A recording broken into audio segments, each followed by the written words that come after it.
Hello guys, तो कैसे हैं आप लोग? बढ़िया एकदम। ओके, तो एक नई साल है, नई शुरुआत कर रहे हैं, पूरा का पूरा न्यू सीरीज स्टार्ट कर रहे हैं। क्लास 10th की complete mathematics from zero to last, है ना। पूरा का पूरा क्लास 10th का मैथमेटिक्स हम शुरू करेंगे और उसको फर्स्ट चैप्टर से लेके last chapter that is chapter number 14 हम खत्म करेंगे, ठीक है ना। न्यू बिगिनिंग है आप लोग, है ना। अभी जस्ट नई नए 9 से आप 10th में आए होंगे, ठीक है सर। तो इस नए साल के अंदर जो है कुछ नए तरीके से स्टार्ट करते हैं। जैसे आप लोग दिख रहा होगा ना कि बहुत सी चीजें इसमें बदलाव किए गए ना, सेटअप वगैरह में भी। तो ठीक है, आइए शुरू करते हैं, ठीक है। तो आज हमारा पहला चैप्टर जो होगा रियल नंबर्स का होगा, ठीक है। अब पता ही है आप लोगों को चैप्टर नंबर 1 रियल नंबर। तो फटाफट से एनसीईआरटी लेके बैठे, साथ में पेन कॉपी बहुत जरूरी है लेके बैठना साथ में, ठीक है। और जिन जिन चीजों को जैसे जैसे बताया जाए उन चीजों को आप नोट डाउन करते रहना, है ना। हालांकि इनके पीडीएफ नोट जो आपको टेलीग्राम के ग्रुप में मिल जाएंगे, जिनका लिंक जो डिस्क्रिप्शन में होगा, ज्वाइन करना ग्रुप। और ग्रुप के अंदर आपको मिल जाएगा इसका पीडीएफ, ठीक है। बट स्टिल, है ना, मैं आपको सजेस्ट करूंगा कि आपको नोट्स जो है खुद से ही बनाने चाहिए। Clear sir? चलिए, तो आइए शुरू करते हैं फटाफट से, ठीक है। So let's begin with real numbers. देखिए, ये स्टार्ट करने से पहले, है ना, मैं कुछ चीजें आपको बता दे रहा हूँ कि जो आप जो है पता होना चाहिए ना, बहुत जरूरी है कि वो पता हो आपको, ठीक है। तो मैं ये मान के चल रहा हूँ, एक्सपेक्टेड नॉलेज, है ना, इतना तो मैं आपसे एक्सपेक्ट कर रहा हूँ, ठीक है, कि इतना तुमको आना चाहिए। क्या क्या एक्सपेक्ट कर रहे हैं सर आपसे, हमसे? देखो, हम एक्सपेक्ट कर रहे हैं पहले आपको टेबल्स आना चाहिए, बिल्कुल आना चाहिए। कहां से कहां तक? 1 से लेकर 20 तक तुमको टेबल आना चाहिए कंपलसरी। प्लस एक 22 का टेबल याद कर लेना, है ना, और प्लस एक 25 का टेबल भी याद कर लेना। इतनी चीजें मैं मान के चल रहा हूँ कि आप लोग को आ रही है, और नहीं आ रही तो क्या करें, याद करना, ठीक है। अच्छा, सेकंड क्या आ जाएगा आपके लिए? स्क्वायर्स, है ना। आपको स्क्वायर्स याद होने चाहिए। कहां से लेके कहां तक सर? 1 से लेके 32 तक, है ना। 1 से लेके 32 तक याद होना चाहिए। नहीं है तो क्या करेंगे? करेंगे ना, याद करेंगे अपन, ठीक है। एंड थर्ड चीज क्या है? क्यूब। अब क्यूब से क्या करना है? इसको भी याद करना है सर, 1 से लेके 12 तक, ठीक है। ये तीन चीजें जो है ना, मैं मान के चल रहा हूँ कि इतना बेसिक जानकारी आपके पास होनी चाहिए स्टार्ट करने के लिए। इसके बाद हम आगे स्टार्ट करें, ज्यादा बेहतरीन होगा, ठीक है। अगर आप लोग की चीजों में अगर कोई भी चीज की कमी रह रही है तो आप पहले उससे फुलफिल करो, उसके बाद ना आप जो चीजों को, आपको देखना एक बेहतरीन फायदा मिलेगा आपको, है ना, करोड़ों का फायदा होगा। चलो, तो स्टार्ट करते हैं अपन। रियल नंबर्स, देखिए, रियल नंबर्स के अंदर हम थोड़ा 3 टॉपिक पढ़ने वाले हैं। हालांकि पहले इस चैप्टर के अंदर 4 टॉपिक हुआ करते थे ना, 2 टॉपिक डिलीट कर दिए गए हैं, है ना, इस बार सिलेबस की वजह से। तो अभी हम लोग 2 टॉपिक ही पढ़ने हैं, the fundamental theorem of arithmetic and proving irrationality. And obviously पहला तो आपका इंट्रोडक्शन होगा चैप्टर का। क्लियर? देखिए, तो इंट्रोडक्शन के अंदर हमें सबसे पहले ये जानना जरूरी है कि हमारा नंबर सिस्टम क्या होता है। क्लियर? देखो, तो नंबर सिस्टम के अंदर आपने ये चीजें पढ़ी होगी, बचपन में आपने पढ़ा होगा नंबर सिस्टम में। सबसे पहले याद है आपने नेचुरल नंबर पढ़ा होगा, है ना। नेचुरल नंबर आपको पढ़ाया जाता है। नेचुरल, अब नेचुरल नंबर क्या होता है?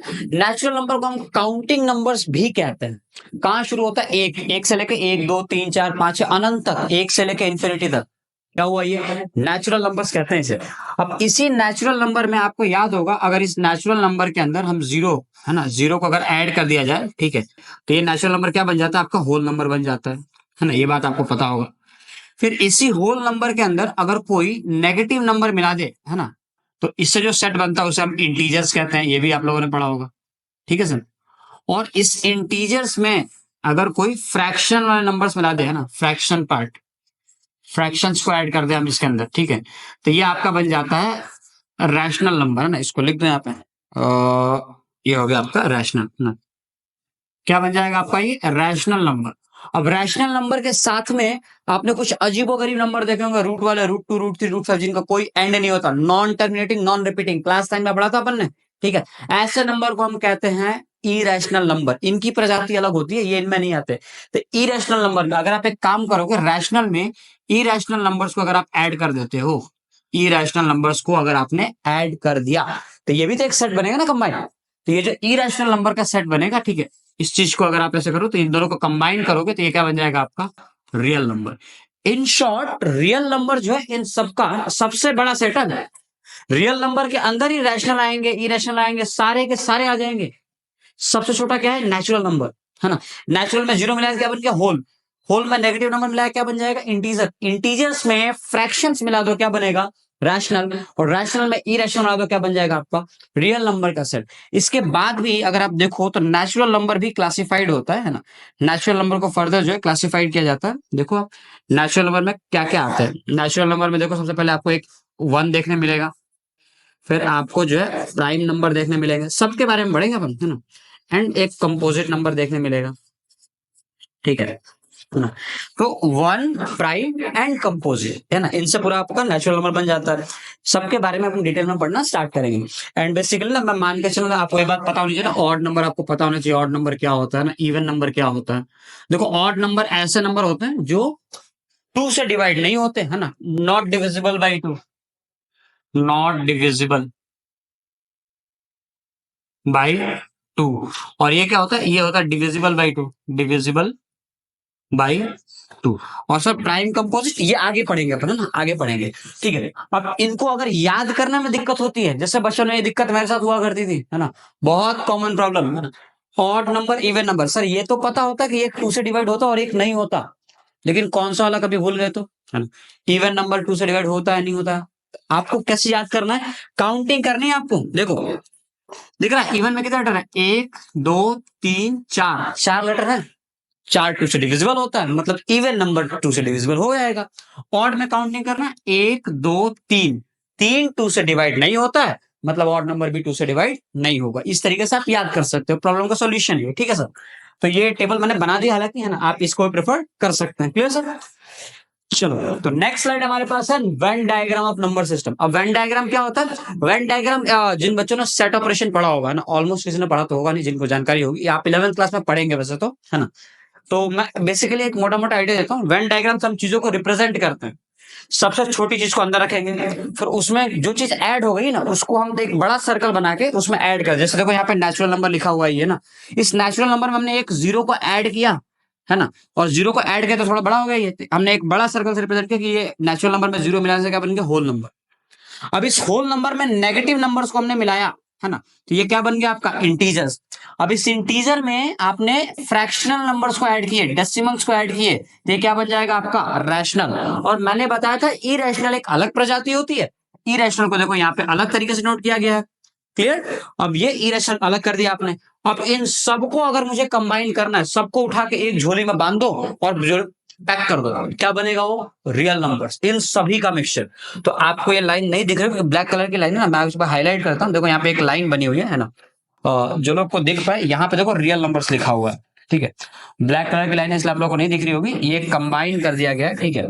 और ये जो पूरा कंबाइन बना है ना, ठीक है, यहाँ पे देखो आप लोग ये चीज दिख रही होगी यहाँ पे लाइन, है ना, ये पूरा का पूरा क्या हो जाएगा आपका रियल नंबर्स, मतलब इन सभी का combination, and this one is your real number. Real number भी एक नंबर का सेट है जिसके अंदर सारे के सारे नंबर्स आ जाते हैं। क्लियर। चलिए तो इसके बाद हम स्टार्ट करने जा रहे हैं अब अपने डेफिनेशंस, जो हमने चैप्टर के अंदर डेफिनेशन वगैरह पढ़े वो हमको आगे कंटिन्यू कर रहे हैं। तो सबसे पहले हम पढ़ने वाले हैं कंपोजिट नंबर। तो सर क्या होते हैं कंपोजिट नंबर्स। अब ध्यान दीजिए, मैंने आपको बताया था कि नेचुरल नंबर जो है 2 पार्ट में 3 पार्ट में डिवाइड किया गया था। कौन कौन सा सर, एक तो 1 बताया था आपने, दूसरा आपने बताया था प्राइम होगा, है ना, और तीसरा आपने बताया था कंपोजिट होगा। बिल्कुल सही। तो सबसे पहले हमने शुरुआत कहा कि कंपोजिट से। अच्छा 1 को सर इसमें शामिल नहीं किया गया है, क्या मतलब हुआ, 1 को शामिल नहीं करने का मतलब यह है कि 1 जो है प्राइम नंबर में भी नहीं आता और कंपोजिट में भी नहीं आएगा। It means that is neither prime nor composite. 1 ना ही प्राइम है और ना ही कंपोजिट है, इसकी गिनती अलग है, इसको अपने मत मिलाओ, है ना। जैसे आपने सुना वो नाइदर मेल नॉर फीमेल, इस टाइप में ना, ये मतलब साइड में रहेगा, ये इनके कैटेगरी में नहीं आने वाला। क्लियर। तो एक एक करके समझते हैं कंपोजिट नंबर क्या होता है अपना। Clear sir. देखो सबसे पहले कंपोजिट नंबर में लिखा है all natural numbers which are not prime. बड़ा आसान तरीका है ना, जो प्राइम नहीं है वो कंपोजिट है, बात खत्म।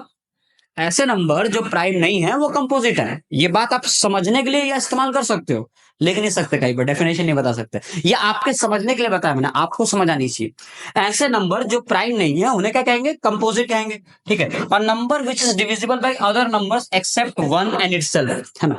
ऐसे नंबर, बड़ी भारी अंग्रेजी है, इतनी भारी अंग्रेजी नहीं पढ़नी है, जो समझा रहा हूं समझो। ऐसे नंबर जो किसी भी टेबल से डिवाइड हो जाए, ये तो परफेक्ट डेफिनेशन है कि वन और इटसेल्फ मतलब वन से डिवाइड नहीं होना चाहिए, ठीक है, और मतलब वन और खुद के अलावा बाकी नंबर से भी डिवाइड हो सके, है ना। आप उधर ध्यान ना दें इस चीज पर ना, ये डेफिनेशन हो गया। मैं आपको एग्जैक्ट समझाता हूँ किसका मतलब क्या हुआ। ऐसे कोई भी नंबर जो किसी भी टेबल से डिवाइड हो जाए, जैसे देखो हमने लिया यहाँ पे 1 2 3 4 5 6 7 8 9 और 10 ले लिया है ना, एंड सो ऑन आगे कंटिन्यू कर सकते हैं। अब ध्यान से देखना इसके अंदर कुछ नंबर ऐसे होंगे जैसे एक की तो गिनती साइड में कर दो, इसके बाद तो पढ़ना ही नहीं अपने को, है ना। दो, क्या दो किसी के टेबल में आता है? नहीं, ये सिर्फ टू के टेबल में आएगा, 2 1 2 होगा, है ना। तो दो जो है किसी के टेबल में नहीं आ रहा। क्या तीन किसी के टेबल में आएगा? बिल्कुल नहीं, ये भी नहीं आएगा, तो तीन को भी ऐसे सर्कल कर दो। चार, अब चार आता है भैया, चार किसी टेबल में आता है? चार आता है दो के पहाड़े में। दो बार पढ़ा, 2 1 2, है ना, दो एक कम दो, दो दूनी चार, पढ़ा है ना, 2 2 4 भी आपने पढ़ा होगा। तो चार तो आ जाए, तो चार को छोड़ दो तुम। अब बात करते हैं पांच की। पांच किसी के टेबल में आता है? नहीं। 5 1 5, वो वन के टेबल में आएगा? वन के टेबल में तो हर एक नंबर आता है, वन की तो बात ही नहीं करनी है अपने को। पांच के टेबल में पांच आता है, छह के टेबल में तो आएगा नहीं, अब पांच के पहले किसी टेबल में आता नहीं है, तो पांच भी किसी के टेबल में नहीं आता। छह की बात करें, आएगा सब, दो में आएगा, तीन में आएगा, वन में तो सारे आएंगे, वन की तो बात ही नहीं कर रहा मैं, बिल्कुल नहीं कर रहा। वन के अलावा बात करो, है ना। दो के टेबल में छह आता है, तीन के टेबल में छह आता है, बस आ रहा है ना, खत्म। सात के बारे में सोचो, किसी के टेबल में नहीं आता। आठ, देखो टू के टेबल में आएगा, है ना, फोर के टेबल में भी आठ आता है, तो खत्म हो गया, आठ का नहीं सोचना। नाइन, थ्री के टेबल में आएगा, थ्री थ्री का नाइन होता है। टेन, 2 इंटू 5, देखो टू के टेबल में भी आएगा 10, 5 के टेबल में भी 10 देखने मिलेगा, तो मतलब 10 भी नहीं होगा। इसके बाद जो आपका अगला नंबर है दैट इज 11 है। हाँ, आप 11 के बारे में कह सकते हो, 11 जो है, देखो 11 किसी के टेबल में नहीं आता। तो मैंने आपको जो ये नंबर की लिस्टिंग दी, यहां से आपको चीजें समझ में आ जानी चाहिए, है ना। यहाँ से आपको चीजें जो है समझ आनी चाहिए सर, कि वन के बारे में तो आपने कुछ करना नहीं है। अच्छा, चीजें मिट गई क्या? हटा दो इनको, कोई दिक्कत नहीं। देखो 2 3 5 7 11, ये कौन से नंबर हैं? ये डिवाइड नहीं हो रहे हैं, मतलब इन नंबर को हम कहेंगे प्राइम। और जो डिवाइड हो जा रहे हैं 4 6 8 9 10, ये क्या होगा आपके कंपोजिट नंबर होगा। तो आप देखो यहाँ पे लिखा हुआ है, if C is the set of composite number then C is equal to 4 6 8 9 10, and 10 के बाद 11 तो आ रहा है, प्राइम है ये, तो अगला नंबर 12 होगा। 12 भी देखो टेबल में आता है, दो में आएगा, तीन में आएगा, चार में आएगा, छह में भी आएगा। तो ये हो गया आपके कंपोजिट नंबर के सेट। और जिनको सर्कल किया वो क्या हो गया आपके प्राइम नंबर के सेट। और सर वन क्या है? देखिए वन के बारे में मैंने बताया था, वन क्या है, one one one one is neither prime nor composite, ये भी मैंने आपको बता दिया था, ठीक है। वन ना ही प्राइम है और ना ही कंपोजिट है, याद रहेंगी चीजें। अब इसी चीज को अपन आगे जो है देख लेते हैं, चलो। So next part, prime number, जो कि मैंने आपको पहले बता दिया। प्राइम नंबर क्या होते हैं? Numbers that are not divisible by any natural number, किसी से डिवाइड नहीं होंगे वो, ठीक है सर, एक्सेप्ट यूनिटी। अच्छा, एक वर्ड है यूनिटी, ध्यान रखना ना, यूनिटी, यूनिटी का मतलब होता है वन, है ना, unity is equals to one. कई जगह पे ऐसा लिखा जाएगा यूनिटी, यूनिटी का मतलब होता है एक। तो एक्सेप्ट वन एंड इटसेल्फ, मतलब एक और खुद से ही डिवाइड हो गया, जैसे दो, दो देखो एक के टेबल में आता है और दो के टेबल में आता है। तीन, तीन भी एक के टेबल में आएगा और तीन के टेबल में आएगा, किसी के यहाँ नहीं आएगा वो, समझे। तो ये होते हैं आपके प्राइम नंबर, जो कि हमने पहले पढ़ लिया। देखो 2 3 5 7 11 13 17। अब P is the set of prime number, again वही बात, ठीक है। चलो, तो आगे जो कुछ काम की चीजों को अपन गौर फरमाते हैं। नोट, बहुत ही इंपॉर्टेंट नोट्स हैं, ध्यान से नोट डाउन करना, कुछ भी मत छोड़ना, ठीक है। सबसे पहले अगर आपने गौर फरमाया हो सर, तो आपने देखा होगा, क्या देखा होगा आपने? आपने ये देखा होगा कि स्मॉलेस्ट प्राइम नंबर इज 2, देखा था। सबसे छोटा प्राइम नंबर 2 था। नेक्स्ट पॉइंट की बात करें, अगर smallest composite number, smallest, I hope आप सभी को मेरी राइटिंग समझ में आ रही होगी, क्योंकि ये उतनी बेकार दिख नहीं रही है मुझे। तो स्मॉलेस्ट कंपोजिट नंबर बेटा बिल्कुल समझ आएगी, इज 4, 4। सबसे छोटा कंपोजिट नंबर क्या होता है सर? 4 होता है। नेक्स्ट अगर देखें अपन तीसरी काम की चीज, वन के बारे में क्या टिप्पणी करेंगे, है ना, कमेंट तो अपना करना पड़ेगा। तो हम देखेंगे यहाँ पे, one is neither prime nor composite, done. One जो है ना ही प्राइम है और ना ही कंपोजिट है। सर आपने जो बताया ये कहीं काम आएंगे? बेटा बहुत काम आएंगे, है ना। बोर्ड एग्जाम में पूछा जाता है सवाल कि find the HCF of smallest prime number and smallest composite number. अब जब तुमको पता ही नहीं रहेगा कि स्मॉलेस्ट प्राइम स्मॉलेस्ट कंपोजिट है, तुम कैसे निकालोगे? बात समझ में आई? ये बात पता होनी बहुत जरूरी है, ठीक है सर। अच्छा, और काम की बात अपन क्या कर सकते हैं? अच्छा, एक और काम की चीज देखो, चौथी, there are 25 prime numbers, there are 25 prime numbers between 1 to 100। 1 से लेके 100 के बीच में 25 प्राइम नंबर होते हैं, ध्यान रखना। ये कहाँ काम आएगा? प्रोबेबिलिटी में। लास्ट चैप्टर है ना आपका, उसमें सवाल दे देंगे कि एक बॉक्स ले लिए, बॉक्स में चिट्ठी में 1 से लेकर 100 तक नंबर डाल दिया, मिक्स करके रख दिए, अब उसमें से एक चिट्ठी निकालो, बताओ क्या प्रोबेबिलिटी की प्राइम नंबर निकले। अब तुम्हें पता तो हो कि 1 से लेकर 100 में कितने प्राइम नंबर आते, तब तो बताओगे, ठीक है। तो ये चीज ध्यान रखना, क्लियर? चलो नेक्स्ट पार्ट देखें अपन। अच्छा, 1 से लेकर 100 में अगर 25 नंबर प्राइम है तो कंपोजिट कितने होंगे? 75, ठीक है। 75 होंगे क्या? 74 होंगे। क्यों? अरे भैया भूल गए, एक प्राइम नहीं है, कंपोजिट भी नहीं है ना, तो एक को अलग छोड़ना पड़ेगा, ठीक है। 25 ये, 74 वो, और एक अपना अलग रहेगा। तो नेक्स्ट पॉइंट क्या आ जाएगा? There are 74 composite numbers, 74 composite numbers between 1 to 100। Done. Next point क्या है सर?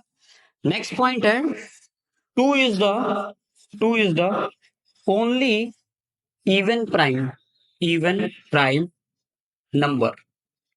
अब क्या मतलब हुआ सर इसका इतने हाई फाई अंग्रेजी का? देखो, इतने हाई फाई अंग्रेजी का सिर्फ एक मतलब है बाबू कि 2 जो है ना, वो इकलौता ऐसा प्राइम नंबर है जो इवन है। 2 के अलावा ऐसा और दूसरा कोई नंबर नहीं है जो इवन होगा और प्राइम होगा, है ना। आप देखो 2 के बाद क्या आता है? 3 आता है, 5 आता है, 7 आता है, 11 आता है, सारे के सारे ऑड है, लेकिन 2 जो है वो इकलौता आपका इवन नंबर है जो प्राइम है, ठीक है। हाँ, ये कहीं काम आता है, आ जाएगा ना, कहीं ना कहीं काम आपको ये भी आ जाएगा। 2 is the only even prime number, 2 के अलावा और कोई प्राइम नंबर नहीं होता है। Clear sir? तो ये सभी पॉइंट को आप लिख लेना, नोट्स में है ना, कॉपी कर लेना। तो नेक्स्ट देखते हैं अपन को प्राइम नंबर्स। को प्राइम नंबर्स क्या होगा? सो को प्राइम नंबर्स, इनको जो है देसी भाषा में रिलेटिवली प्राइम भी कहा जाता है। पहला पॉइंट लिख लेना, रिलेटिवली प्राइम। दूसरी बात, कभी भी को प्राइम नंबर अकेला नहीं हो सकता। कैसे? आपने देखा है प्राइम नंबर 2 हो गया, अकेला है ना। 3 को बोलेंगे प्राइम नंबर है, 5 को बोलेंगे प्राइम नंबर है। को प्राइम किसको बोलेंगे? को प्राइम नंबर हमेशा पेयर में आएगा, पेयर में जोड़ी रहेगी उसकी, अकेला नहीं आएगा वो, ठीक है। कैसे? देखो उसमें लिखा हुआ डेफिनेशन, क्या बताएंगे हम? If the highest common factor of the given numbers is 1। अभी फिलहाल के लिए इस चीज पे आपका ध्यान नहीं जाना चाहिए, फिलहाल के लिए आप इसको छोड़ें। If the highest common factor of the given numbers is 1, 2 number का HCF यदि 1 दिया हो, क्या मतलब हुआ? देखो मैं तो इसको लिख देता है, 2 नंबर का HCF 1 होने का मतलब यह है कि HCF of A, B is equal to 1। अगर ऐसा होता है then A and B are said to be co-primes,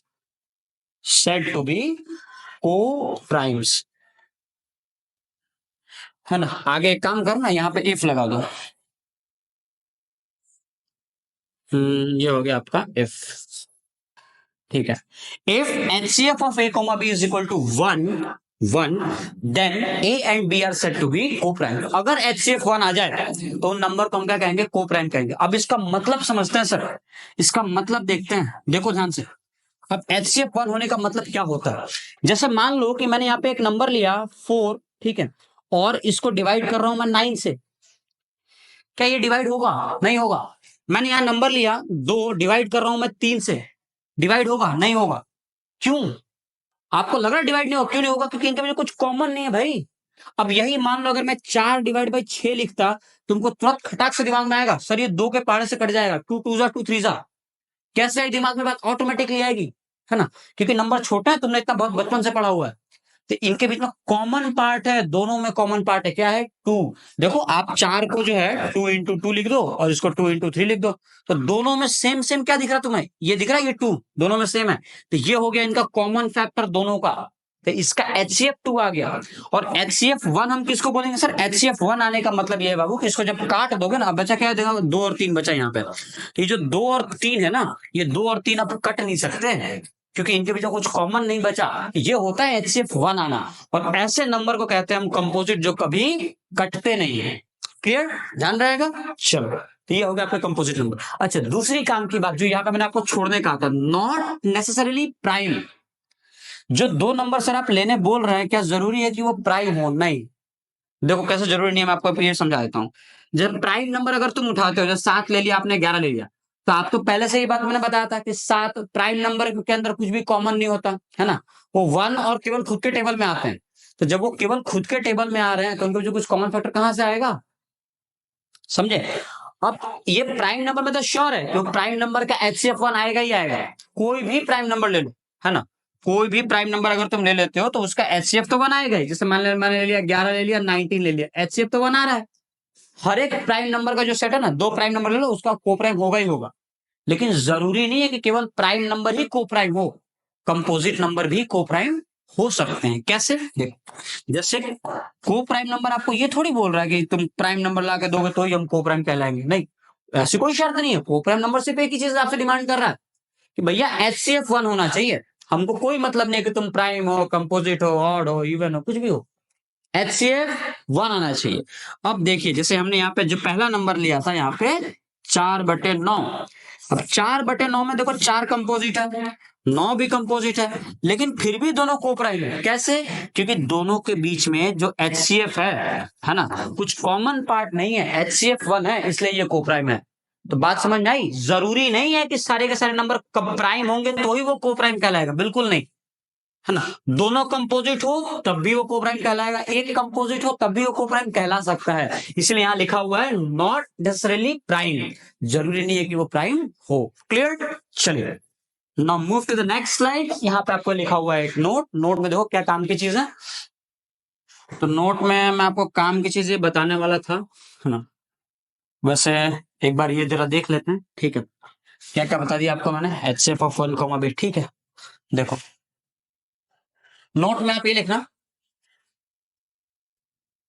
any two consecutive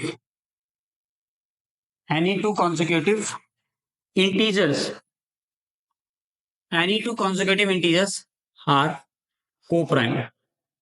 ये इत्तेफाक से नहीं होता बाबू, है ना, बहुत लॉजिकल चीज है ये। लगातार कोई भी दो नंबर ले लो, को प्राइम होगा ही होगा। अब मान लो कल जाके तुमने कोई पूछ ले कि काम करो 4 को प्राइम नंबर बताओ, तो तुम सोचोगे कि HCF1 किसका आएगा, कौन सा नंबर का HCF1 आता है ना। तो मान लो 4-5 तुमको याद हो, फिर तुम कैसे मालूम पड़ेगा आगे चीज, है ना। तो तुम्हें बात याद रखना होगा कि लगातार कोई भी दो नंबर, कॉन्सिक्यूटिव मतलब क्या होता है, लगातार। तो कोई भी दो लगातार नंबर हमेशा को प्राइम होगा। 2 3 3 4 4 5 5 6 6 7 7 8 9 10, है ना, 10 11 11 12 सारे के सारे कंपोजिट नंबर है, सॉरी को प्राइम नंबर है जिनका HCF1 आता है। क्लियर? ठीक है, चलो अब नेक्स्ट पॉइंट देखते हैं अपन। नेक्स्ट पॉइंट ये है, ध्यान रखना कि product of any two consecutive integers is always even। ये बात भी ध्यान रखना, लगातार कोई भी दो नंबर ले लिया आपने और उसको अगर मल्टीप्लाई करोगे ना, तो वो हमेशा इवन नंबर देगा, है ना। मैं अगर आपको दिखाऊं, देखो 1 into 2 कर लो, 2 into 3 कर लो, 3 into 4 कर लो, 4 into 5 कर लो, है ना, 5 into 6 कर लो, 6 into 7 कर लो, है ना। देखो सबका आंसर देख लेना, 2 आएगा ना, 6 आएगा, ये 12 आ जाएगा, 20 आ जाएगा, ये 30 आ जाएगा, ये 42 हो जाएगा आपका, 42 खत्म। समझ आ गई चीज है? ये दो ही नोट की चीजें है ना, इनको ध्यान से याद रखना, भूलना मत कभी, ठीक है। चलिए आगे बढ़ते हैं। आपने दिया ट्विन प्राइम नंबर। ये जो अभी ये और इसके बाद जो स्लाइड आने वाला वो, ठीक है, ये हालांकि उतने काम के नहीं है, बट आपको जानकारी के लिए बस पता होना चाहिए, बता दे रहा हूँ, ठीक है। ट्विन प्राइम क्या होता है? ऐसे दो प्राइम नंबर जिनके बीच में 2 नंबर का फासला है, 5 और 3 में 2 का फर्क है, 11 13 में 2 का फर्क है ना, इनको हम कहेंगे अपन ट्विन प्राइम। बस इतना ही है ना, ठीक है। देखो नेक्स्ट क्या दिया हुआ आपको, प्राइम ट्रिपलेट, है ना, 3 लगातार प्राइम नंबर, जब 2 3 5 3 5 7 ये लगातार है ना, इन्हें अपन कहते हैं प्राइम ट्रिपलेट। बस ये कहीं काम भी नहीं आते, जानकारी के लिए बताया बस, ठीक है, ध्यान रखना। नेक्स्ट पार्ट देखो क्या है अपने पास। अच्छा, नेक्स्ट अपना टॉपिक स्टार्ट होता है सर। यहाँ पे आपका इंट्रोडक्शन खत्म करके हम टॉपिक स्टार्ट कर रहे हैं। क्या लिखा हुआ है? Fundamental theorem of arithmetic. क्या होता है? नाम बड़े दर्शन छोटे, सुना है कभी? नाम बड़े दर्शन छोटे, ये हिंदी में कहावत है। इसका मतलब क्या होता है सर? नाम तो बहुत बड़ा है, काम कुछ नहीं है ना। नाम इसका बहुत हाई फाई दिख रहा होगा, बट ये थ्योरम में उतनी कोई खास बात नहीं है। हाँ, इस्तेमाल होता है ना, इस्तेमाल होगा, लेकिन उतना कोई हार्ड नहीं है। ठीक है, देखो इसको सरल भाषा में पहले तो मैंने लिख दिया यहाँ पे, सरल भाषा में लिखा हुआ है product of powers of prime. Product of powers of prime कैसे समझेंगे इस चीज को? फिलहाल इतना समझ गए, product of powers of prime इतना याद रखना। ठीक है, इसको मैं आगे आपको समझाते जाऊंगा। चलो, तो नेक्स्ट क्या दिया हुआ है? This leads us to conjugation that every composite number can be written as the product of powers of primes. In fact this statement is true and is called fundamental theorem of arithmetic. ठीक है, मैं reading करने तो आया नहीं, जो लिखा हुआ समझा देता हूँ। देखो, जैसे मान लो कि तुमने 4 लिया, अगला कंपोजिट नंबर 6 होता है, फिर क्या आता है? 8 आता है, फिर उसका 9 आएगा, फिर 10 आएगा, फिर जो है 12 आएगा, फिर 13 नहीं आएगा, 14 आ जाएगा, फिर 15 आएगा। देखो, ये सारे के सारे मैंने कंपोजिट नंबर लिए यहाँ। अब मुद्दे की बात यह है कि तुम जितने भी कंपोजिट नंबर लोगे ना, सारे के सारे कंपोजिट नंबर को तुम तोड़ सकते हो। कैसे? याद है स्लाइड निकल गया था, प्रोडक्ट मतलब मल्टीप्लाई, किसका मल्टीप्लाई? Product of prime. तो प्राइम नंबर्स के प्रोडक्ट में तुम तोड़ सकते हो। कैसे? देखो, क्या 4 को अपन 2 इंटू 2 नहीं लिख सकते? प्राइम नंबर है। 6 को अपन 2 इंटू 3 नहीं लिख सकते? 8 को 2 इंटू 2 इंटू 2 लिख सकते हैं। हाँ, इसको 4 इंटू 2 भी लिख सकते हैं, लेकिन 4 इंटू 2 लिखना मत। क्यों? क्योंकि ये नंबर जो है वो प्राइम नहीं है, तो मैं 2 इंटू 2 इंटू 2 लिखना पड़ेगा। क्लियर क्या? 9 को क्या 3 इंटू 3 लिख सकते हैं अपन? 10 को 2 इंटू 5 लिख सकते हैं, 12 को 2 इंटू 2 इंटू 3 लिख सकते हैं, 14 को 2 इंटू 7 कर दिया अपन ने, 3 इंटू 5 कर दो, 15 आ जाएगा। देखो, सबको, जितने के कोई भी प्राइम नंबर हो, कोई भी कंपोजिट नंबर हो, उसको तुम प्राइम नंबर्स में तोड़ सकते हो। और यही होता है आपका ये फंडामेंटल थ्योरम ऑफ अरिथमेटिक, और कुछ नहीं। इनका यही थ्योरम है। देखो, अब नेक्स्ट लाइन में आपको चीज दिख जाएगा, ये लिखा ना, can we produce all composite number in this way? बिल्कुल कर सकते हैं, सारे के सारे कंपोजिट नंबर को इस तरीके से आप तोड़ सकते हो, ऐसे प्रोड्यूस कर सकते हो। ठीक है, देखिए ये थ्योरम क्या स्टेट करता है ना, एवरी कंपोजिट नंबर, ध्यान से चढ़ना है ना, एवरी, है ना, एवरी वर्ड, है ना, सारे के सारे, every composite number can be expressed, मतलब ऐसे तोड़ सकते हैं, फैक्टराइज कर सकते हैं, as product of primes, and this factorisation is unique. बहुत ही important word, this factorisation is unique. मतलब ये जो फैक्टराइजेशन आप करेंगे ना, वो यूनिक होगा, अलग होगा। 2 नंबर का फैक्टराइजेशन कभी सेम नहीं हो सकता। आप जरा समझो, मान लो ए एक नंबर है, बी एक नंबर है, अगर ए में 2 इंटू 3 आ रहा है, तो ये कभी नहीं हो सकता कि बी के अंदर भी 2 इंटू 3 ही आए। हाँ, ये हो सकता है कि इसमें 2 से मतलब यहाँ पे कुछ और आ जाए, है ना, लेकिन ऐसा कभी नहीं होगा कि इसमें 2 इंटू 3 है तो इसमें भी 2 इंटू 3 बस इतना ही रह जाए, नहीं, कभी नहीं। फिक्स्ड है कि दोनों अलग। क्यों ऐसा? क्योंकि अगर ये ए और बी अलग अलग नंबर है, तो देखो 2 इंटू 3 6 हो रहा है ना, और 2 इंटू 3 जो है 6 आ रहा है, और देखो ये भी 6 आ रहा है, तो ये दोनों नंबर फिर अलग अलग थोड़ी कहलाएंगे, फिर दोनों सेम होगा ना। तो ये फैक्टराइजेशन सेम तभी होगा जब नंबर सेम होगा। समझे मेरी बात? मतलब अगर 2 नंबर अलग अलग ले लिया मैंने, तो उनका जो फैक्टराइजेशन आएगा ना, वो कभी सेम नहीं होगा, वो हमेशा अलग होगा। इसीलिए यहाँ पे वर्ड यूज किया गया है यूनिक। हर एक नंबर का, कंपोजिट नंबर का फैक्टराइजेशन जो है वो यूनिक आएगा, अलग आएगा, दो कभी मैच नहीं करेंगे जिंदगी में। क्लियर? ध्यान रखना इन बातों को। ठीक है, तो क्या हुआ इसका मतलब? फंडामेंटल थ्योरम ऑफ अरिथमेटिक आपको ये बताता है भैया जी कि दुनिया का कोई भी कंपोजिट नंबर उठाइए और उसको तोड़ दीजिए किसमें? प्राइम नंबर के प्रोडक्ट में। 2 इंटू 3 इंटू 5 इंटू 7 ऐसे आप लिख सकते हैं। समझ में आ गया? चलिए, बहुत बढ़िया। Next slide sir. यही वही बात है ना, उसी को हिंदी में अंग्रेजी में समझाया, मैं तुमको हिंदी में समझा चुका हूँ ना। Fundamental theorem of arithmetic says that every composite number can be factorised as a product of primes. Actually it says more, है ना, कुछ और भी बातें बता रहे हैं। It says that given any composite number it can be factorised as product of prime numbers is unique, है ना। ये बातें तुम्हें बता दी थी मैंने, ठीक है, पढ़ लेना ना। ठीक है, देखो नेक्स्ट पार्ट क्या लिखा हुआ। नेक्स्ट पार्ट एग्जाम्पल स्टार्ट करते हैं। ठीक है, नेक्स्ट पार्ट का अपन काम करते हैं। नेक्स्ट पार्ट क्या आ जाएगा अपना? हेंस वेरीफाइड हो गया। ठीक है, चलो अगला सवाल देखते हैं। अगला सवाल क्या? Find the HCF and SCF 672 120। 3 number ले लिए, क्या 3 नंबर में मेथड बदल जाएगा? नहीं सर, मेथड वही रहेगा। देखो कैसे करना है। नंबर 3 है तो क्या हो गया? 6 करना है। अब 6 के लिए मैंने बताया था 6 का करो प्राइम फैक्टराइज, 2 से करोगे 3 आएगा, 3 से करोगे 1 आ गया, दम तोड़ दिया इसने। 72 को जब आप करोगे, देखो 2 से करोगे 36, फिर 2 से करोगे आएगा 18, फिर 2 से करोगे आ जाएगा यहाँ पे 9, फिर 3 से करोगे आएगा 3, 3 से कर दोगे आ गया आपका आंसर 1। फिर 120 कर लो आप, है ना, 2 से करना 60 आ जाएगा, फिर 2 से करना 30 आएगा, फिर आप इसको 2 से करोगे 15 आ गया, फिर 3 से कर दो 5 आ गया, 5 से कर दो 1 आ जाएगा। ठीक है सर, आ गया। अगला स्टेप क्या करना है सर? अगले स्टेप में बाबू आपको लिखना होगा, क्या लिखना होगा सर? 6 इज इक्वल टू 2 इंटू 3, 72 इज इक्वल टू 2 आ गया 3 बार तो लिखो 2 का पावर 3, और 3 आ गया आपका 2 बार तो ऐसे लिख दो। नंबर स्पेशल है ये 72। कैसे देखो? 2 3 बार, 3 2 बार, दिख रहा है? 2 3 3 2, 2 3 बार, 3 2 बार, 72 आता है, इससे याद रखना ना। अच्छा 120, 120 का क्या आएगा? 2 2 2 3 बार, तो 2 का पावर 3 कर दो सर, फिर क्या आया 3 लिख दो सर, फिर क्या 5 वो भी लिख दो सर। डन, लिख दिया सबको। अब आओ तुम अपना ना काम पे लग जाओ करो। क्या काम करना है सर? हमको लिखना है HCF किसका? 6 का, फिर 72 का, फिर 6 का, 72 का, फिर हमको लिखना है 120 का। अब HCF में क्या होता है? जो दोनों में आ रहा हो, क्या सॉरी यहाँ पे 3 नंबर है ना, तो फिर तीनों में आना चाहिए। देखो क्या 2 तीनों में आ रहा है? आ रहा है सर, लिख दो 2। क्या 3 जो है वो तीनों में आ रहा है? हाँ तीनों में आता है, 3 को भी लिख दो। क्या 5 तीनों में आ रहा है? 5 नहीं आ रहा है, तो ये 5 लिखेंगे? नहीं लिखेंगे, इसको मिटा दो। तो ये 5 अगर तुमने लिखा है तो इसको मिटा दो। 2 आएगा क्योंकि सब में है, 3 आएगा क्योंकि सब में है। अब इनके पावर्स की जरा बात करें, हाईएस्ट है ना, तो पावर कौन सा लेंगे? लोवेस्ट। तो 2 का पहले पावर देखो, 2 का सबसे छोटा पावर क्या है? 1 3 3, सबसे छोटा मेरे को 1 दिख रहा है, तो ये 1 आ जाएगा। 3 का सबसे छोटा पावर क्या है? 1 2 है ना, 1 2 और 1 1, तो 1 ही आ जाएगा यहाँ पे। अब लिखो यहाँ पे LCM, अब लिखें यहाँ पे LCM 6 72 120 है ना, 120 कर दो इसको। ओके, तो ये आपका हो जाएगा 120, मिटा देते हैं इसको, है ना, 120। ये कितना आ जाएगा?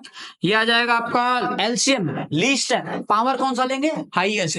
तो हाईएस्ट में 2 का सबसे बड़ा पावर, मतलब देखो नंबर तो मुझे 2 लेना है, फिर 3 लेना है, फिर क्या लेना है मुझे? 5 लेना है। अब सोचो पावर कौन सा लेना है? तो 2 का सबसे बड़ा पावर क्या है सर? 3। 3 का सबसे बड़ा पावर क्या है? 2। और 5 का सबसे बड़ा पावर है 1। कर दो मल्टीप्लाई। देखो इसको मल्टीप्लाई करोगे 6 आ जाएगा, इसको मल्टीप्लाई करो, ये 2 का क्यूब और 3 का स्क्वायर 72 आ जाएगा, और 72 में 5 से मल्टीप्लाई करो कितना आ जाएगा आपका? 360 आ जाएगा। ये आपका आंसर आ गया। ये एचसीएफ आ गया, ये एलसीएम आ गया। अब अगेन अब इसमें वेरीफाई करना है, करना है क्या? चलो मैं आपको बताता हूं। अब इसके अंदर बड़ी काम के रिजल्ट है, जब आप इसको वेरीफाई करोगे ना, आप करके देखना, इसका आंसर आएगा रॉन्ग। क्यों रॉन्ग आएगा देखना ध्यान से, बहुत ही इंपॉर्टेंट नो है ना, रिमार्क ध्यान रखना। 6 इंटू 72 इंटू 120 आप यही करोगे ना, और इस एचसीएफ और एलसीएम को मल्टीप्लाई करोगे और इनको मल्टीप्लाई करोगे, लेकिन ये इक्वल नहीं आएगा। क्यों नहीं आएगा? क्योंकि सर ये जो आपने फॉर्मूला पढ़ा है वो केवल 2 नंबर्स के लिए वैलिड है। आप ए कॉमा बी और ये ए कॉमा बी रहे तब आप कर सकते हो, इसके साथ में अगर 3 नंबर आ जाए ना तो ये वैलिड नहीं होता, ये रॉन्ग हो जाएगा, ध्यान रहेगा। तो 3 नंबर्स के लिए ये फॉर्मूला कोई इस्तेमाल नहीं करेगा। क्लियर? चलो नेक्स्ट क्या अपना, can number 6 raise to N. अब अगेन क्वेश्चन है 6 रेज टू एन, है ना, आपको बताना है कैन एंड विद डिजिट 5। अब देखो एंड में 5 भी कब आता है? जब इंटू 5 है प्राइम फैक्टराइजेशन में। जैसे 5 आ रहा है 15 में तो 3 इंटू 5 है, 25 में 5 इंटू 5 है, 75 में देखो आपको 25 इंटू 3 है, आ रहा है ना सब में 5। तो इसमें 5 तभी आएगा जब प्राइम फैक्टराइजेशन में 5 हो, है ना। ये एनसीईआरटी एग्जाम्पल का सवाल। देखो अगेन आपको सेम लॉजिक लगाना है सर, जैसे स्टार्ट करना। 6 का पावर n है, इसको मैं 2 इंटू 3 का पावर n कर सकता हूं, 2 इंटू 3 कर दिया और पावर कर दिया n। अब ब्रैकेट खोलूंगा तो ये 2 का पावर n इंटू 3 का पावर n हो जाएगा। अब ये हो गया प्राइम फैक्टराइज, 2 आ रहा है 3 आ रहा है। क्या कहीं पे 5 दिख रहा है? नहीं, 5 नहीं दिख रहा है, इसका मतलब कि कभी भी एंड में 5 नहीं आएगा। तो हमें यहाँ पे लिखना है here the prime factorization, here the prime factorization of 6 का power n does not contain 5 in it। 6 के पावर n में 5 नहीं है, therefore 6 raised to n will never end with digit 5। 6 कभी भी 5 से खत्म नहीं होगा, ये बात अपने को समझ आ गई। Clear sir? तो हमने आज जो बहुत से एग्जांपल्स वगैरह भी देख लिए, ठीक है। ओके, आज का लेक्चर में हमें सिर्फ इतना ही काम करना है, इतनी ही पढ़ाई करनी है, ज्यादा पढ़ाई भी नहीं करनी आपको, ठीक है। लेक्चर का नोट्स आपको मिल जाए जैसे मैंने आपको बताया था, ठीक है। तो एक बार जो जरा मैं रिकॉल करा दूं आपको, हमने क्या क्या पढ़ा था ना, ठीक है। ये एग्जांपल वगैरह आपको जरा ध्यान रखना, ठीक है। ये एग्जांपल ही मेनली इंपॉर्टेंट है ना, ये आप ध्यान रखना। सबसे इंपॉर्टेंट पॉइंट ना कि 3 नंबर्स के लिए फॉर्मूला वैलिड नहीं है ना। और इसके बाद ये एग्जाम्पल 4 कर लेना, 3 नंबर का एलसीएम कैसे निकालते हैं, ठीक है। और प्लस ये एचसीएफ एलसीएम निकालना ही आएगा आपको पूरे चैप्टर में, ठीक है। क्लियर? इतनी बातें आप ध्यान रखना कि ये सारे स्लाइड्स वगैरह एक बार दोबारा आप लोग देख ले, है ना। डेफिनेशंस वगैरह लिखना ना भूले, स्पेशली ये जो नोट वगैरह लिखवाएं आप, सब चीजें बहुत काम की है। Clear sir? चलिए, तो आज के लेक्चर को हम यहीं पे खत्म करने जा रहे हैं, ठीक है। इतना ही रहेगा, मिलते हैं अपन नेक्स्ट लेक्चर में। और नेक्स्ट लेक्चर में हम सॉल्व करेंगे अपना एक्सरसाइज 1.1। तब तक के लिए आपका होमवर्क क्या है, क्या काम है आपका, आपको इनके नोट्स बनाने हैं, लिखने हैं, रिवाइज कर लेना है। और प्लस है ना, इसके नोट्स बनाकर रिवाइज करके ट्राई करें कि आप 1.1 खुद से अटेम्प्ट कर सकें। आपसे सॉल्व होता है तो बहुत अच्छी बात है, वेल एंड गुड, है ना। नहीं होते हैं तो कोई बात नहीं, 1.1 का सॉल्यूशन हम नेक्स्ट लेक्चर में लेकर आएंगे। क्लियर? चलिए फिर मिलते हैं, बाय। एनसीईआरटी का पहला एग्जांपल है 4 का पावर n। आपको प्रूफ करना है, शायद आप ना पढ़ पा रहे हो क्योंकि ये थोड़ा छोटा रहेगा, मैं पढ़ के सुना देता हूं आपको। कंसीडर द नंबर 4 का पावर n वेयर n is a natural number, check whether is any value of n for which 4 raise to n ends with digit 0। फिर हाई फाई अंग्रेजी हो गई सर, हिंदी में बताओ तुम जाने, ठीक है। देखो बता रहे हैं तुमको, इसमें लिखा हुआ है कि बाबा 4 रेज टू n यानी 4 का पावर n दिया है। अब तुम मुझे ही बताओ कि यहाँ पे n का पावर मैंने 0 रखा, मैंने, है ना, n की जगह मैंने 1 रखा। n एक नेचुरल नंबर है ना, तो 0 तो रख नहीं सकते अपन। काम करो, इसको 1 से स्टार्ट करो। 4 का पावर 1, 4 का पावर 2, 4 का पावर 3, 4 का पावर 4, है ना। अब आपको बताना है कि ये कभी भी एंड में 0 आ रहा है कि नहीं आ रहा है, ऐसे आप सो ऑन करते जाओ, है ना। देखो 4 का पावर 1 जो है 4 होता है, 4 का पावर 2 जो है 16 होता है, 4 का पावर 3 जो है अगर तुम निकाल लो, है ना, तो तुम्हें मालूम पड़ेगा 64 हो जाएगा, और ये हो जाएगा तुम्हारा 256।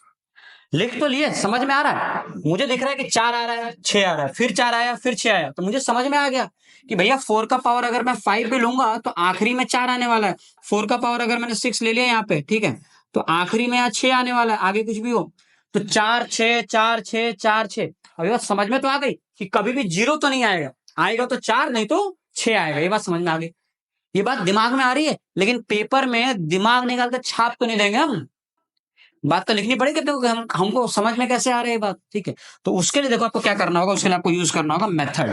तो यहां से हम स्टार्ट कर रहे हैं इसका सॉल्यूशन, देखना ध्यान से। सबसे पहली बात ये समझना कि कभी भी किसी भी नंबर के एंड में 0 आने के पीछे उसका राज क्या होता है। 0 तभी आता है जब उसके फैक्टराइजेशन के अंदर 2 और 5 हो। देखो 2 into 5 10 आ जाएगा। 2 और 5 अगर दोनों हुए तो ही एंड में 0 आएगा ना, वरना 0 थोड़ी आएगा कभी, पॉसिबल ही नहीं है कि 0 आ जाए।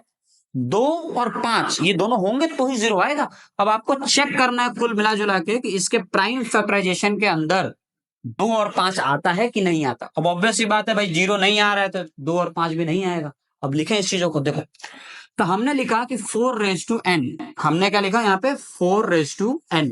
नेक्स्ट स्टेप में हमने फैक्टराइज किया, इसको लिखा 2 का स्क्वायर का पावर n। लिख सकते हैं ना, 2 का स्क्वायर भी 4 होता है, कोई गुना पाप नहीं करा हमने। ये 4 लिखा तभी भी 4 लिखा, 2 का स्क्वायर 4 होता है, 4 का पावर n कर दिया इसको। नेक्स्ट स्टेप में तुम्हें पता होगा पावर के ऊपर यदि पावर तो मल्टीप्लाई हो जाता है। चलो बताओ मुझे पता है कि नहीं पता ये बात। पावर के ऊपर पावर हो तो सर उसको हम मल्टीप्लाई कर देंगे। इसका मतलब ये लिखा हुआ है 2 का पावर 2n हो गया प्राइम फैक्टराइज। इसमें नंबर कितना आया, सिर्फ 2। क्या 2 के बगल में यहाँ 5 है? नहीं है ना, 2 के बगल में 5 नहीं है।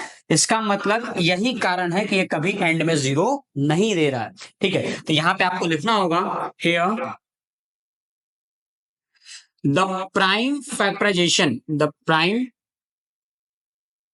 Factorisation of 4 raise to n does not contain 5 in it। मतलब 4 रेज टू n के प्राइम फैक्टराइजेशन में कहीं पे भी 5 नहीं आ रहा है। It means therefore 4 raise to n will never end with digit 0। 4n कभी भी 0 से खत्म करनी होगा, ये बात हमको समझ में आ गई। इस तरीके से आपको इस टाइप के सवालों को हल करना है। Clear sir? चलिए आइए देखते हैं अगला सवाल। हमारे पास अगला सवाल है sir, find the LCM and HCF of 6 and 20 by PFM. PFM क्या होता है सर? Prime factorisation method. मैं पीएफएम बोलूंगा भी और पीएफएम लिखूंगा भी, ध्यान रखना। पीएफएम मतलब क्या हुआ? Prime factorisation method. ठीक है सर। देखो यहाँ क्या बोला आपको कि प्राइम फैक्टराइज करना, आपको एलसीएम निकालना, एचसीएफ निकालना, 6 का निकालना, 20 का निकालना। देखो लिखो 6 का प्राइम फैक्टराइज कर दिया, 2 से हो गया, 3 आएगा, 3 से कर दो 1 आ जाएगा ना। ये हो गया आपका 20, 20 से कर दो, है ना। कब तक करना है सर? जब तक नीचे बन ना जाए तब तक करना है ना। आपने सुना उठा चप्पल मार जब तक चप्पल ना टूटे, है ना, वही बात है ना। तब तक करते जाओ जब तक ये है 1 ना आ जाए, आगे खत्म। इसके बाद अगला स्टेप प्राइम फैक्टराइजेशन हम सर कर लेंगे, हमको आता है। इसके आगे बताओ क्या करना है। देखो इसके आगे क्या करना है, इसके आगे तुम्हें ये चीज करनी होगी, लिखना होगा कि भैया 6 जो है वो 2 into 3 होता है। फिर तुमको लिखना होगा भैया जो 20 है वो 2 into 2 into 5 आता है। रुको देखो 1 मिनट समझो, 2 कितनी बार है? 2 बार। तो मैं इसको 2 into 2 लिखूं, इससे बेहतर मैं इसको 2 का स्क्वायर ना लिख दूं। समझ आ रही कि नहीं आ रही बात, है ना। मूर्ख जैसे ही हम यहाँ पे मान लो 5 बार 2 लिखा होगा, है ना, 5 बार लिखा हुआ है, तो मैं इसको 5 बार क्यों लिखूं? मैं डायरेक्टली 2 का पावर 5 ना लिख दूं। बात समझ में आ रही कि नहीं आ रही? ठीक है, तो इसका मतलब ये हुआ कि सर जब भी हमें ऐसे रिपीट करेगा तो हम उसको पावर में चढ़ा देंगे। सही बोल रहे हैं, बिल्कुल सही बोल रहे हैं आप। ठीक है, जब भी ऐसे रिपीट करें आपको पावर में चढ़ा देना है। ठीक है, तो हम यहाँ पे क्या करेंगे, हम यहाँ पे करेंगे इस जो 2 into 2 into 5 लिखे ना, इसको हम लोग दे देंगे 2 का स्क्वायर into 5। अब हमारा काम हो गया। अब देखो ध्यान से, ये लिखने के बाद अब आपको क्या निकालना है? एचसीएफ और एलसीएम निकालना है। तो एचसीएफ निकालने के लिए एचसीएफ ब्रैकेट में 6,20, ये लिखने का तरीका होता है, नोटेशन। क्या लिखना है, कैसे लिखना है? जिन दो नंबर का अगर आप एचसीएफ और एलसीएम निकाल रहे हैं, आपको एचसीएफ लिखना है और ब्रैकेट के अंदर वो दोनों नंबर लिखना है। क्या पढ़ना है इसको? इसको पढ़ा जाएगा एचसीएफ ऑफ, ब्रैकेट मतलब आप यहाँ पे ऑफ पढ़े, एचसीएफ ऑफ 6 and 20। आपको ऐसे पढ़ना है, एचसीएफ ऑफ 6 and 20। ठीक है, अब इज इक्वल टू, नीचे क्या लिखेंगे sir? LCM of 6,20 is equal to, अब बताओ क्या लिखें? एचसीएफ के अंदर ध्यान रखना पावर कैसा है। अब देखो एचसीएफ के अंदर पहले लिखते क्या है ना, जो नंबर दोनों में आ रहा हो, जो नंबर दोनों में आ रहा हो उस नंबर को लिख दो। क्या दोनों में मुझे 2 दिखाई दे रहा है? हाँ। क्या दोनों में 3 है? बिल्कुल नहीं। दोनों में 5 है? नहीं। तो दोनों में 2 है ना, 2 लिख दो यहाँ पे। अच्छा, एलसीएम में क्या करना है? एलसीएम में जितने नंबर तुमको दिख रहे हैं सारे के सारे लिख दो, मतलब यहाँ पे 2 भी लिख दो, 3 भी लिख दो और 5 भी लिख दो। सही? अब समझना पावर का खेल क्या करना है। एचसीएफ का फॉर्म क्या होता है? Highest, highest common factor. तो हाईएस्ट के अंदर तुम्हें उल्टा करना है, पावर लेना है लोवेस्ट। तो सबसे छोटा पावर क्या है? 2 का छोटा पावर क्या है? 1 या 2? छोटा पावर तो 1 है, तो 2 का पावर 1 आ जाएगा। और एलसीएम, एलसीएम का फुल फॉर्म क्या होता है? Lowest common multiple, least common multiple. तो लीस्ट में पावर तुम्हें लेना है ग्रेटेस्ट, उल्टा करना है, हाईएस्ट में स्मॉलेस्ट और लीस्ट में ग्रेटेस्ट। तो यहाँ पे सबसे बड़ा पावर, तो 2 का बड़ा पावर क्या है? 1 या 2? 2, तो यहाँ पे आएगा 2 का स्क्वायर। समझ आ गए? 3 का सबसे बड़ा पावर वही है, 5 का भी वही है, तो बात खत्म हो जाती है। इनको जब आप सॉल्व करेंगे तो ये 2 का स्क्वायर 4, 4 into 3 12, 12 into 5 जो है 60 आ जाएगा, 60। और ये आपका 2 आ गया, एचसीएफ 2 आ गया, एलसीएम जो है 60 आ गया। अब देखो इसके अलावा काम की चीज, बहुत ही काम की चीज क्या होती है सर, है ना। एक फॉर्मूला आप पढ़ेंगे यहाँ पे, बहुत ही इंपॉर्टेंट फॉर्मूला है वो। क्या पढ़ना आपने को? देखो मान लो कि आपने किसी 2 नंबर का एचसीएफ निकाला और फिर आपने 2 नंबर का एलसीएम निकाला। ठीक है, तो ऐसे ये चीज ना प्रूवन है ना। प्रूवन मतलब आप इसको जो है बार बार अगर आप करते हो, ठीक है, तो आपको चीजें दिखेंगे, ठीक है, एक्सपेरिमेंटल, कि अगर 2 नंबर का एचसीएफ और 2 नंबर का एलसीएम अगर आप उसको मल्टीप्लाई करेंगे ना, तो इसका जो आंसर आएगा वो दोनों नंबर के मल्टीप्लीकेशन के इक्वल आएगा। इसको क्या बोला मैंने, एक बार फिर समझते हैं। 2 नंबर का एचसीएफ और वही 2 नंबर का एलसीएम अगर आपने निकाला है ना, तो दोनों को मल्टीप्लाई जब आप करोगे तो आपका आंसर उन दोनों नंबर के मल्टीप्लाई के बराबर आएगा। इसका मतलब क्या है सर? यहाँ पे चलो एक काम करते हैं, यहाँ पर ट्राई करते हैं। यहाँ पे मैंने एचसीएफ निकाला है किसका? मैंने यहाँ पे एचसीएफ निकाला है किसका? 6 और 20 का निकाला है ना। अच्छा, क्या मैंने एलसीएम भी निकाला है 6 और 20 का? बिल्कुल निकाला है। ठीक है, और दोनों नंबर क्या है? 6 और 20, तो यहां लिख दो 6 और 20। अब जरा समझना, एचसीएफ कितना आया था? एचसीएफ आया था 2, तो यहां पे लिख दो 2। एलसीएम कितना आया था बाबू? एलसीएम आया था तुम्हारा 60, यहाँ पे 60 लिख दो। और इज इक्वल टू में क्या आना चाहिए 6 इंटू 20। अब जब तुम सॉल्व करो देखो यहाँ पे तुम्हें 120 मिलेगा, यहाँ आ गया 120 और देखो यहाँ पे भी आ गया 120, दोनों सेम आ गए कि नहीं आ गए। यहाँ पे तुम्हें देखा कि एलएचएस और आरएचएस दोनों इक्वल हैं, तो आप यहाँ पे लिख सकते हैं हेंस वेरीफाइड, ये चीज जो है वेरीफाई होगी, हेंस वेरीफाइड, है ना। आपने इसको वेरीफाई कर दिया, ये आपको वेरीफाई भी करना है। जब सवाल में लिखा रहेगा कि एचसीएफ एलसीएम निकालो और वेरीफाई करो, तो आपको पहले एचसीएफ एलसीएम इस तरीके से निकालना है, देयर आफ्टर आपको इस फॉर्मूले का इस्तेमाल करके वेरीफाई भी करना होगा। ये फॉर्मूला आपके इस पूरे सिलेबस में, मतलब इस चैप्टर के अंदर सबसे इंपॉर्टेंट फॉर्मूला है ना। एक्चुअल में शायद यही एक फॉर्मूला, और कोई फॉर्मूला इस चैप्टर में भी यूज नहीं करते जनरली, तो ठीक है, ये आपको याद रखना, भूलना नहीं है। क्लियर। चलो अगला सवाल, है ना, ध्यान रखना। अच्छा हाँ, ये भी नोट है ना, इंपॉर्टेंट है, ध्यान रखना। एचसीएफ क्या होता है, मैंने अभी आपको बताया था, एचसीएफ में हाईएस्ट है तो प्रोडक्ट ऑफ, है ना, पावर ऑफ स्मॉलेस्ट, ना, product of the smallest power. Clear. और एलसीएम में लीस्ट होता है तो आपको क्या करना है, ग्रेटेस्ट, बस ये ध्यान रखना, इसके अंदर बस सही समझाने वाली बात। एचसीएफ क्या होता है, product of the smallest power, और एलसीएम क्या होता है, product of the greatest power. अब एचसीएफ में क्या होता है, कॉमन प्राइम फैक्टर जो दोनों में है, और एलसीएम में क्या होता है, सारे के सारे ईच प्राइम। देखो दोनों में फर्क क्या है, एक और फर्क यहाँ पे नजर आएगा तुम्हें, यहाँ पे क्या है, कॉमन प्राइम फैक्टर, है ना। आप एक काम करो, यहाँ पे ईच को भी छोड़ दो, खाली इसको ध्यान दो, कॉमन प्राइम फैक्टर। और जबकि एलसीएम में क्या करना है, each prime factor, each prime factor involve, जितने के नंबर, जितने प्राइम नंबर सारे के सारे लेने हैं। लेकिन एचसीएफ के अंदर आपको सारे नहीं लेना है, एचसीएफ के अंदर आपको सिर्फ जो कॉमन पार्ट है ना, सिर्फ उसी को लेना है। क्लियर। देखिए अगला सवाल, example number 3, find the HCF of 96 and 404। 96 और 404 का एचसीएफ निकालना आपने, ठीक है। सेम तरीका निकालो, यहाँ पे 96 है, प्राइम फैक्टराइज करेंगे, 2 से करेंगे कितना आ जाएगा, ये हो जाएगा आपका 48, फिर 2 से कर लो कितना आ जाएगा 24, फिर 2 से कर लो कितना आ जाएगा 12, फिर 2 से कर लो 6, फिर 2 से कर लो कितना आएगा 3, फिर 3 से कर लो आगे आपका 1। डन। 404 को करो, 2 से करेंगे 202, फिर 2 से करो 101, फिर 101 से करोगे आंसर आएगा 1। 101 से क्यों किया सर, 101 से इसलिए किया क्योंकि 101 एक प्राइम नंबर है, किसी और के टेबल में भी नहीं करेगा, नहीं आएगा ना वो। अब इसके बाद आप हमको बताए थे कि हमको लिखना होगा ऐसे, बिल्कुल लिखना होगा। कैसे लिखना होगा सर, देखो ऐसे लिखना होगा कि 96 इज इक्वल टू, देखो 1 2 3 4 5, तो 2 का पावर 5 इंटू 3, और 404 इज इक्वल टू, 2 कितनी बार है, 2 बार, 1 और 2 है ना, तो 2 का स्क्वायर इंटू 101। नेक्स्ट पार्ट, अब इसके बाद मुझे निकालना है सर एचसीएफ और एलसीएम, चलो निकालते हैं। देखो यहाँ पर HCF किसका, 96,404 का इज इक्वल टू क्या होगा, HCF में क्या रहता है, जो दोनों में, दोनों में क्या 2 आ रहा है, हाँ, दोनों में 3 नहीं आ रहा, दोनों में 101 भी नहीं आ रहा है, मतलब यहाँ पे लिखना मुझे 2 है। फिर मुझे देखना है LCM 96 का और 404 का। मैं सारे नंबर लूंगा, 2 लूंगा, 3 लूंगा, 101 भी लूंगा, मैंने लिखा 2 3 और 101। अब बात करते हैं सर इनके पावर की, पावर कौन सी लेनी है, हाईएस्ट है, पावर कौन सा लूंगा, स्मॉलेस्ट। तो 2 में छोटा क्या है, 5 या 2, तो आपको यहाँ पे 2 का पावर 2 लेना है। एलसीएम में पावर लीस्ट है, पावर लेंगे ग्रेटेस्ट, सबसे बड़ा, तो सबसे बड़ा पावर क्या दिख रहा है, 2 का पावर 5 सबसे बड़ा दिख रहा है मुझे ना, ये ना 5। अच्छा 3 में है ना, 3 का पावर ही 1 है, 101 का पावर 1 है, तो सबसे बड़े बड़े पावर मुझे लिख रहे हैं। अब 2 का पावर 2 जो होता है वो इत्तेफाक से 4 होता है, और इनको जब आप मल्टीप्लाई करोगे तो 2 का पावर 5 इज 32, 32 3 96, और 96 को 101 में मल्टीप्लाई करने पे आपको आंसर मिलेगा 9696। डन। क्लियर।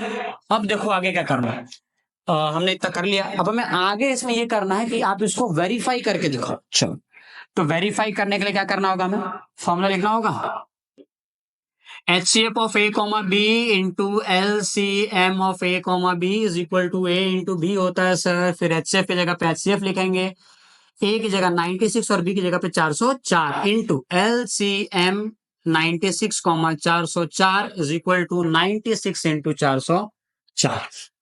डन। बहुत तेजी से कर दिया मैंने, ठीक है। चलो आगे देखो, आगे देखो फटाफट, फटाफट से देखेंगे अपन, ठीक है। क्या देखेंगे सर, HCF कितना आया था, HCF आपका आया था 4 आया था, 4, तो लिख लो फटाफट, HCF लिखेंगे 4 इंटू LCM कितना आया था 9696, लिख लेंगे यहाँ पे 9696 इज इक्वल टू 96 इंटू 404, है ना।